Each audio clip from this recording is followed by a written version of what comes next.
Você pode celebrar Jesus mais uma vez no seu lugar. As famílias que estão com a gente online também. Acabou de conectar Alemanha, Irlanda, Paraguai, Mônaco, Chile, Japão, Líbano e França. Você pode aplaudir cada família conectada com a gente. Já somos mais de 3.600 famílias. E você que está online de qualquer lugar do mundo, pega esse link agora, espalha no WhatsApp, Telegram, redes sociais, coloca nos teus stories. A palavra de hoje vai mudar a vida de milhares de pessoas. Você crê nisso? Amém? Eu preciso de hoje de pelo menos uns 60 incendiários. Hoje a média precisa ser maior do que o normal. Tem algum incendiário lá no fundo? Eu estou preocupado com a média de incendiários lá no fundão. Tem alguém apaixonado por Jesus aí no fundão? Amém. Voluntários, por favor, cubram essa área aí. Vamos tacar fogo. Eu quero pregar algo hoje que pode mudar a história da tua família e o legado que você vai deixar para os seus filhos. Essa hora que alguém fala amém, eu recebo. Eu quero pregar sobre algo que pode mudar a forma como você encara a tua jornada e como você entende aquilo que Deus depositou em você. Amém? Sabe, semana passada a gente teve 2 mensagens diferentes, manhã e noite. Eu preguei sobre a essência da igreja pela manhã e eu preguei sobre um lugar para pertencer à noite. E nas 2 mensagens eu tentei chegar nesse ponto, mas não consegui. Se você lembra, eu no final da mensagem falei, eu queria falar sobre algo, eu vou tentar deixar para a noite. À noite eu tentei falar sobre isso e eu deixei para hoje. Então eu espero que você receba isso e conecte com tudo aquilo que Deus tem falado com a gente nesses últimos dias. Amém? Você é livre para celebrar, irmão. Então em qualquer momento, se a palavra falar com você, você pode dizer glória a Deus, preach, come on pastor, let's do it. Vamos, tamo junto, amém? Você pode ficar de pé no teu lugar, você pode celebrar, você pode gritar, ainda bem que eu vim, Jesus. Só não pode ficar completamente passivo aquilo que Deus está fazendo aqui nesse salão hoje, amém? A palavra de hoje, ela tem um tema um pouco diferente do que normalmente eu prego, mas eu fui tão edificado por essa passagem e por essas realidades que eu preciso trazer isso para vocês como igreja. Eu preciso compartilhar sobre parte da nossa identidade como filhos. E o tema da mensagem de hoje é uma casa governada por príncipes. Eu vou falar mais uma vez, irmão. A igreja, o projeto de Deus para a igreja é que a igreja seja uma casa governada por príncipes. E a verdade é que quando a gente não está em posição de governo, automaticamente a gente está fora da nossa zona de propósito. Se você não está exercendo o papel de governo, você está fora da tua zona de propósito. Disseram para a gente em algum momento que alguns nasceram para ser líderes e outros não. Alguns nasceram para ser criativos e outros não. Eu vim aqui te lembrar que você nasceu para ser a expressão de quem o seu pai é. O seu pai é criativo. A criatividade nada mais é do que a atividade de criar. Ele se revelou a partir da criação e ele continua se revelando através da criação. A criatividade não é algo dado para poucos que compõem músicas ou fazem artes. A criatividade é a voz profética da igreja para liberar o que não existe, estabelecer o novo, apontar destino. Há quem diga que a melhor forma de prever o futuro é criá-lo, e é isso que Deus deu para a gente. Ao invés de você ficar perguntando como vai ser, declare como vai ser. Declare como vai ser. Construa como vai ser. Você está comigo? Diga amém. Líderes não se formam, líderes nascem líderes, alguns dizem. Não, na verdade, aqueles que foram encontrados em Jesus e receberam dele uma nova natureza, receberam também essa característica de liderança. Você não foi chamado para ser cauda, é o que diz a palavra. Você foi chamado para ser cabeça. Você foi chamado para liderar, para governar, para estabelecer governo.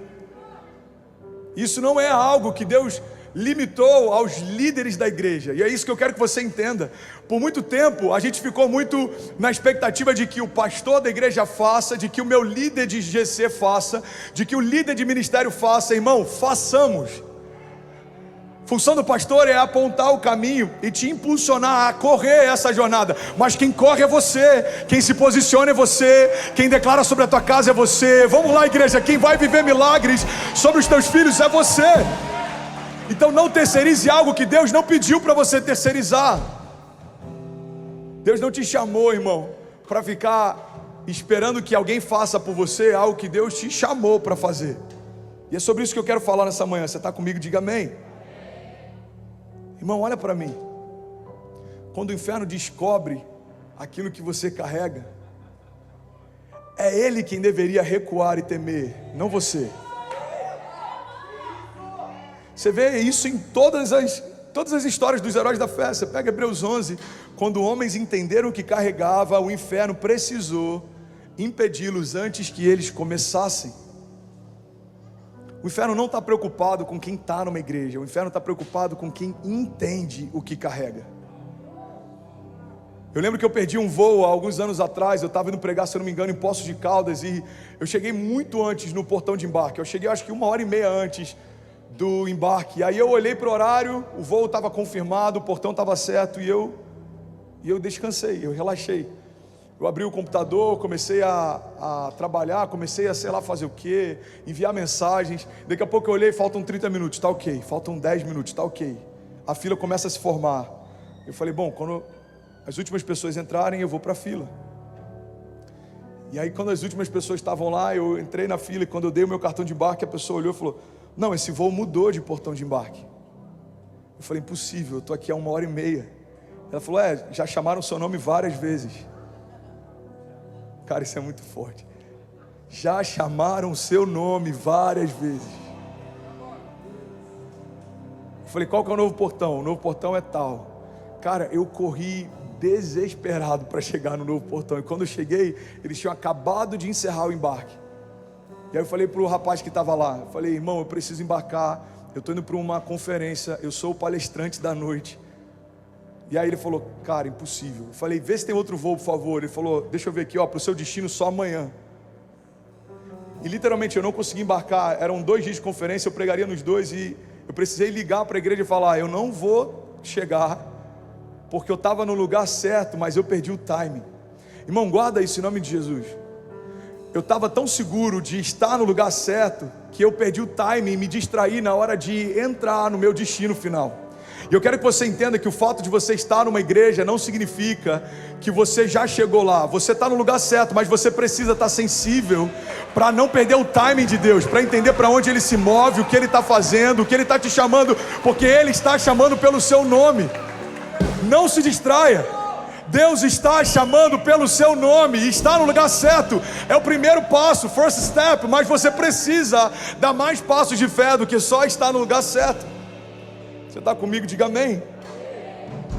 Então eu acredito de verdade que o inferno não está tão preocupado com o lugar que você está, mas o quanto você sabe quem você é. Quando você descobre quem você é o inferno que começa a temer e recuar. A palavra fala sobre isso, irmão, resistir ao diabo e ele fugirá de vós. Só resiste ao diabo quem sabe o que carrega. Quando você sabe o que você carrega, você não tem medo daquilo que o diabo e o inferno carregam. Então você resiste e é ele quem foge. Irmão, não sei se você já percebeu, mas existem pessoas que acreditam que Deus é só o Deus do livramento. Mas Deus não é só o Deus do livramento. Deus também é o Deus do governo, o Deus de novas realidades, o Deus que faz coisas novas. Deus não te chamou para ser um fugitivo, Deus te chamou para governar sobre o caos. Você está comigo? Diga amém. Efésios 3:20 diz, aquele que é capaz de fazer infinitamente mais do que tudo que pedimos ou pensamos, segundo o seu poder que em nós atua. O poder é dele, mas atua em você. A glória é dele, mas se move por você, irmão. Deus colocou em você um poder capaz de fazer infinitamente mais do que tudo que você já pediu ou pensou. Mas você precisa entender quem você é e o que você carrega. E é sobre isso que eu quero falar nessa manhã. Às vezes a gente está fraco por fora porque a gente está fraco por dentro. Às vezes a gente está com medo do que está ao nosso redor porque pintamos as paredes dentro de nós com medo também. Quando Jesus acalma a tempestade, tudo que Ele faz é colocar para fora o que habitava dentro. Pega essa chave, irmão. Jesus sabia quem era, o que carregava e o destino que tinha. Jesus sabia que a morte dele seria numa cruz e não afogado. Quem sabe o destino final não fica angustiado no meio do caminho. Ele veio para cumprir uma palavra. A palavra dizia, maldito é todo aquele colocado sobre um madeiro. Jesus está num barco, a tempestade é forte. Ele olha para a situação atual e ele olha para o destino final. E eu tenho plena convicção que Jesus conseguia dormir no meio da tempestade, porque afogado não era o que dizia na certidão de óbito pela qual ele veio triunfar. ele precisaria ser crucificado, humilhado, rasgado, traído. Isso ainda não havia acontecido. Irmão, olha para mim, quem sabe qual é o final da história, não fica preocupado no meio dela. Eu sei qual é o final da história, eu sei como ela termina. Billy Graham diz: eu já li o último livro da Bíblia, vai ficar tudo bem. Vai ficar tudo bem. Estamos fracos por fora porque estamos fracos por dentro. Estamos em crise por fora porque às vezes estamos em crise por dentro. E eu quero entrar na mensagem dessa manhã. Você está comigo? Uma casa governada por príncipes. Alguém está recebendo algo de Deus já essa manhã? So good. Isaías 32:1 é o texto básico que a gente vai usar. Diz assim: vejam, um rei reinará com retidão, e príncipes governarão com justiça. Cada homem será como um esconderijo contra o vento e um abrigo contra a tempestade, como correntes de água numa terra seca, e como a sombra de uma grande rocha no deserto. Então os olhos dos que veem não estarão mais fechados, e os ouvidos dos que ouvem escutarão.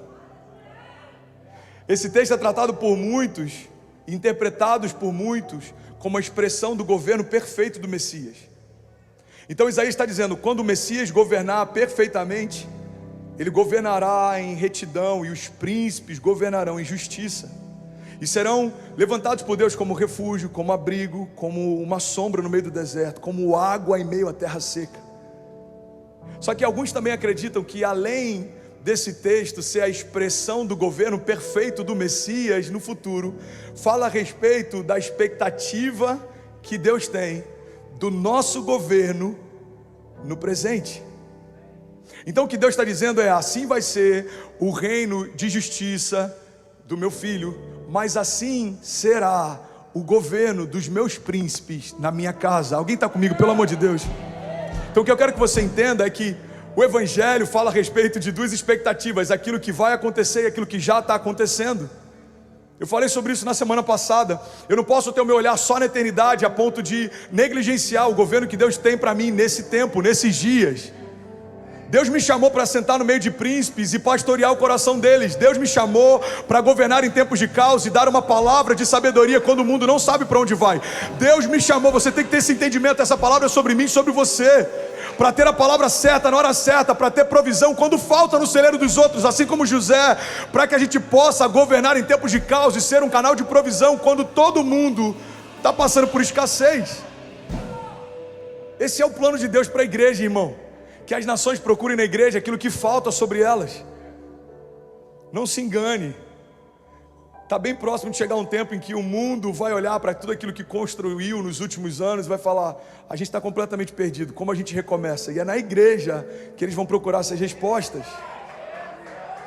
Essa questão de gênero, toda essa loucura que a gente está vendo, irmão, isso vai cobrar um preço. Liberação de drogas, essa liberdade, e agora o metaverso, uma realidade virtual que para muitos vai se tornar uma fuga de uma realidade natural. Pessoas que estão com uma vida medíocre, tentando ter uma vida melhor num lugar que não existe. Deus não te chamou para fugir para uma nova realidade. Deus chamou para estabelecer novas realidades. Isso é fé, isso é o governo. Isso é o governo. Pastor, então, se é contra o metaverso, irmão, eu vou estar lá e Deus vai me levantar como uma voz no meio dessa realidade paralela para trazer filhos de volta para a realidade que Deus estabeleceu. Então você vai, pesca e traz para o caminho. Você vai e lembra, é como alguém que entra na Matrix para sabotar o sistema. Você está no sistema só para sabotá-lo, não para se apaixonar por ele. Eu lembro que eu falei sobre isso alguns meses atrás, aquela cena, eu vi na primeira vez que eu assisti Matrix, aquela cena me marcou para sempre. Uma cena em que um dos caras que fazia parte da resistência, ele trai, ele vende, ele fala onde eles estão. Cara, aquilo ali nada mais é do que uma figuração de Jesus com os discípulos. É o primeiro, tem os seus discípulos, fazem parte de uma resistência, querem sabotar o sistema, e todo o sistema se levanta para tentar impedi-los de trazer à tona a realidade. Aquela pílula que é oferecida, basicamente está dizendo: você quer continuar alienado ou você quer saber qual é a verdade? E tem uma cena que aquele cara que acabou de trair todos os seus amigos, ele fala: eu sei que esse bife não tem esse cheiro, não tem esse gosto, não tem essa cor, eu sei que é só uma série de códigos, mas eu amo sentir esse cheiro. Guarda isso, irmão. Tem muita gente que já entendeu que tudo que você está tentando construir, no fundo, é só vaidade. Vai passar. Deus te chamou para algo além disso. Deus não te chamou só para impressionar amigos. Deus te chamou para impressionar os anjos, para que eles olhem e falem: uau, esse cara me surpreendeu. André, isso não é bíblico, não é? Então me explica. Aquele centurião que surpreendeu ao próprio Jesus, dizendo: eu nunca vi, nem em Jerusalém, a fé como a sua. Eu nunca vi. Ou como aquela mulher do fluxo de sangue. A gente vê vários relatos em que homens pararam tudo para ver Jesus passar, mas a gente vê um relato em que Jesus parou tudo para saber quem tinha tirado dele virtude. Irmão, pessoas tiraram algo de Jesus e chamaram a atenção do céu. E é para isso que você foi chamado. E é por isso que eu acho tão profético o fato de Deus ter plantado a minha casa em Miami, e o fato da gente estar construindo uma igreja tão apostólica aqui. Quantas vezes eu vi pessoas ridicularizando quando eu falei que o meu sonho, o meu coração, quando a gente veio para a América, começou a transicionar para Miami. Eu falei: cara, eu estou vivendo algo incrível em Orlando, mas eu sinto que Deus tem algo em Miami. Cara, lá não tem americano, só tem hispano. Cara, lá é muito vulgar, tem tantos problemas. Lá tem isso, lá tem aquilo. Lá não parece América. Eu falei: ei, irmão, o problema é que tem muita gente querendo brilhar onde a luz já está brilhando. A loucura não é fazer onde já está todo mundo fazendo. A loucura é começar o que ninguém começou, ou começar a cooperar com aquilo que pioneiros começaram, mas precisam de reforço. Irmão, nós precisamos entender que Miami foi conhecido por muito tempo como um lugar de promiscuidade, vaidade, mas vai ser conhecido como uma das cidades que faz parte do avivamento dos últimos tempos. Eu creio nisso. E eu não estou pregando isso só para motivar você, eu creio. A gente fala sobre o avivamento de Azusa, o avivamento de vários lugares. Eu creio que a gente vai contar histórias a respeito do avivamento de Miami, o avivamento do sul da Flórida. Você crê nisso? Eu creio nisso, irmão. É para isso que Ele chamou você. É para isso que Ele chamou você. Príncipes, eles têm uma característica: conseguem passear entre vários cenários diferentes. Príncipes segundo o coração de Deus não estão afastados do povo, pelo contrário, estão junto com eles, mas também conseguem estar junto com os príncipes desse tempo. Conseguem fazer a diferença quando Deus coloca eles em lugares de honra. Irmão, eu creio que uma das características, uma das propostas, um dos propósitos de Deus em permitir que a gente passe por tantos processos é para que a gente não se ensoberbeça quando vier o cumprimento de todas as promessas. Guarda isso. Teve uma época que eu perguntava a Deus: por que? Às vezes parece que é só com você. Alguém já teve esse entendimento? Por que comigo? Primeira gravidez, bipolaridade gestacional, crise financeira. Primeiro ano de casamento, quase divorciando. Começa a viver o ministério, problemas ministeriais, perseguição, desonra. Aí você começa a olhar para algumas coisas, quando parece que tudo vai melhorar, problema cardíaco, internação. Aí quando você começa a se reorganizar, envio, recomeça tudo de novo. Você olha e fala: por quê? E aí Deus trouxe um entendimento para mim: se você não se perder na crise, você não se perde no palácio. Se você não se abater nas crises, você não vai se ensoberbecer nos palácios. Você está comigo? Ei, príncipe, olha para mim. Você foi chamado para governar em justiça. Você vai viver o sonho americano, mas você não vai morrer por ele. Ele vai servir você. Não morra pelo American Dream. Deixa o American Dream servir você. Não morra por isso, irmão. Você vai viver e esses propósitos vão seguir você. Eu quero falar sobre características dos príncipes. Você está comigo ainda? Diga amém. A primeira característica que o texto fala é que cada homem será como um esconderijo contra o vento. Você foi chamado por Deus para ser um esconderijo. Fala com autoridade, diga: Deus me chamou para ser um esconderijo para quem precisa. Efésios 4:14 diz para que não sejamos mais como meninos, agitados de um lado para o outro e levados em redor por todo o vento de doutrina, pela artimanha dos homens e pela astúcia daqueles que induzem ao erro. Irmão, deixa eu te falar, essa palavra, quando fala a respeito de esconderijo, no original, no hebraico, uma das características também é cobertura. Deus te chamou não só para estabelecer um lugar seguro para quem precisa, mas para ser cobertura sobre eles também. Cara, isso é tão disruptivo, eu quero muito que você ouça isso com carinho. Uma das coisas que mais eu ouço em relação a pessoas feridas no sul da Flórida, são pessoas que por anos fizeram parte de uma igreja que nunca o impulsionou a liderar ou ser sacerdote da sua casa, mas sempre o manteve cativo para depender da cobertura do seu pastor. Irmão, cobertura é para trazer bênção, não cativeiro. Cobertura é para abençoar você, não para prender você. Você também é uma cobertura. Você é uma cobertura sobre os seus filhos, você é uma cobertura sobre a sua casa, você é uma cobertura sobre a sua igreja, e você também pode ser uma cobertura sobre os seus líderes. Irmão, Deus te chamou para ser uma cobertura sobre a igreja, ser um refúgio.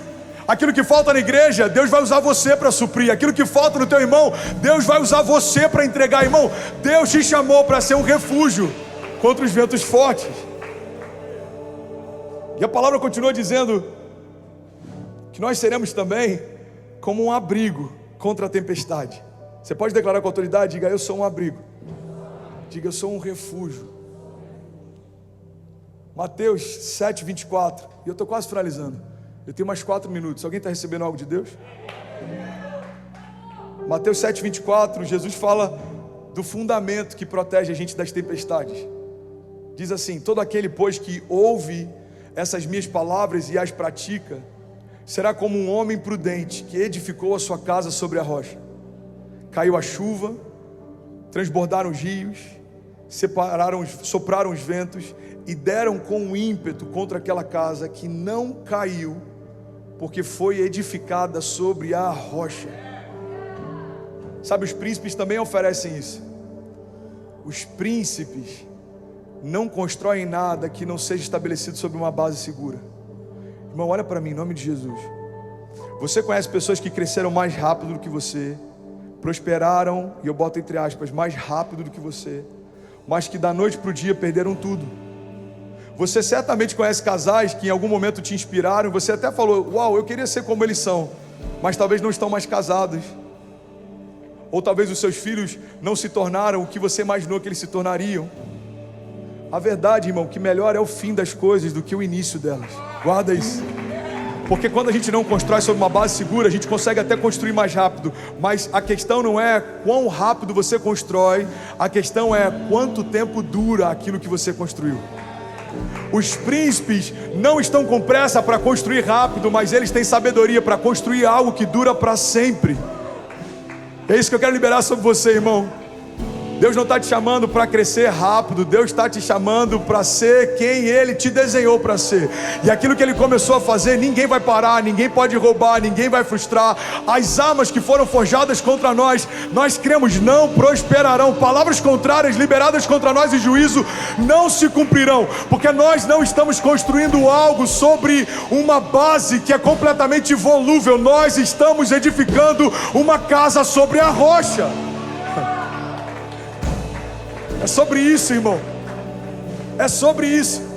Os nossos filhos serão mais apaixonados do que nós, porque estamos construindo sobre uma base segura.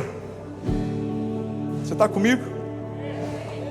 A palavra também diz, a terceira característica dos príncipes: os príncipes que governarão com justiça serão como correntes de água numa terra seca. Uau, isso é muito forte.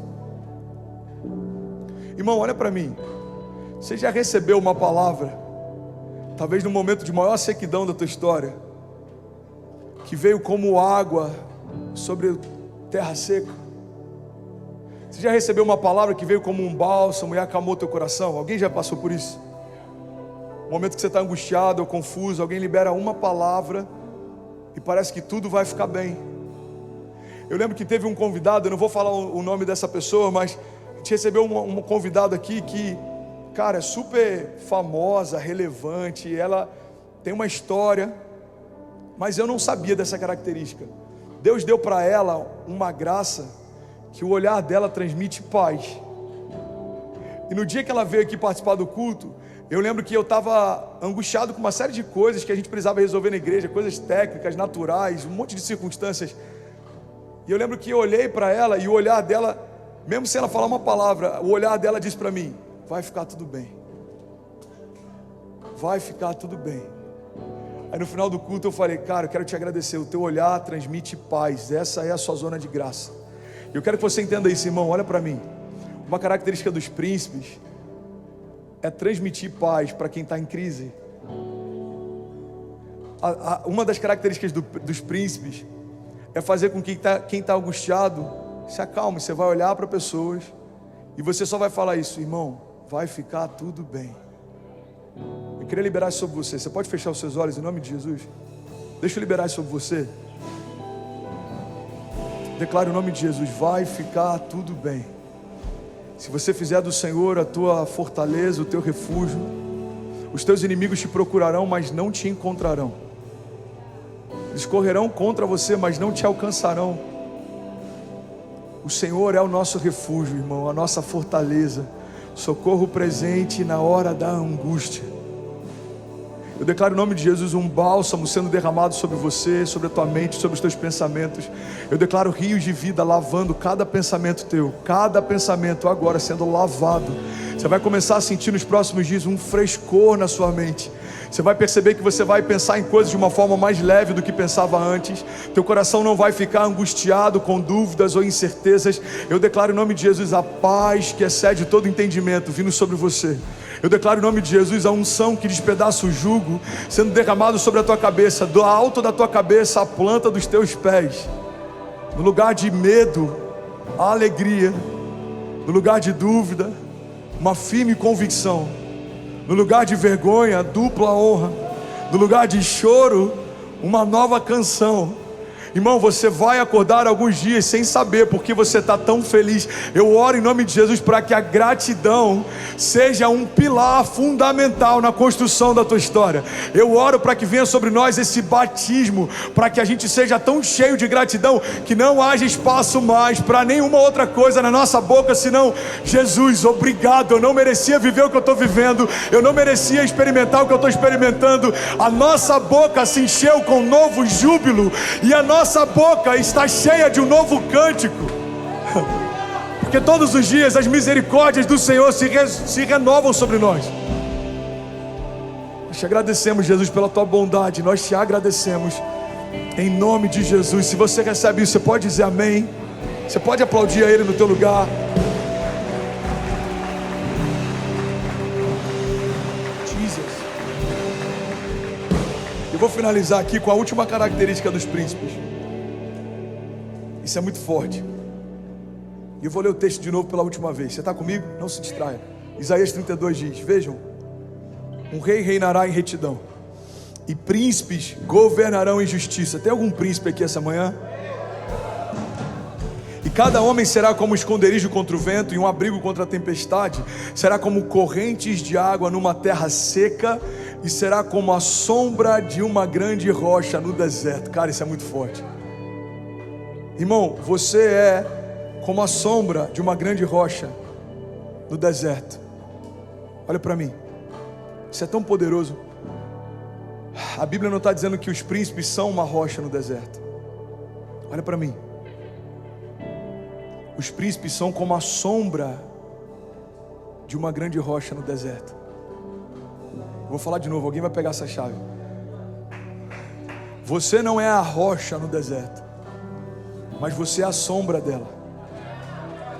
Irmão, existe uma rocha, a pedra fundamental, o início e o fim de todas as coisas. Aquele que a Bíblia diz que as gerações chamariam de maravilhoso conselheiro, Deus forte, Pai da eternidade, príncipe da paz, o alfa e o ômega. Ele é a rocha.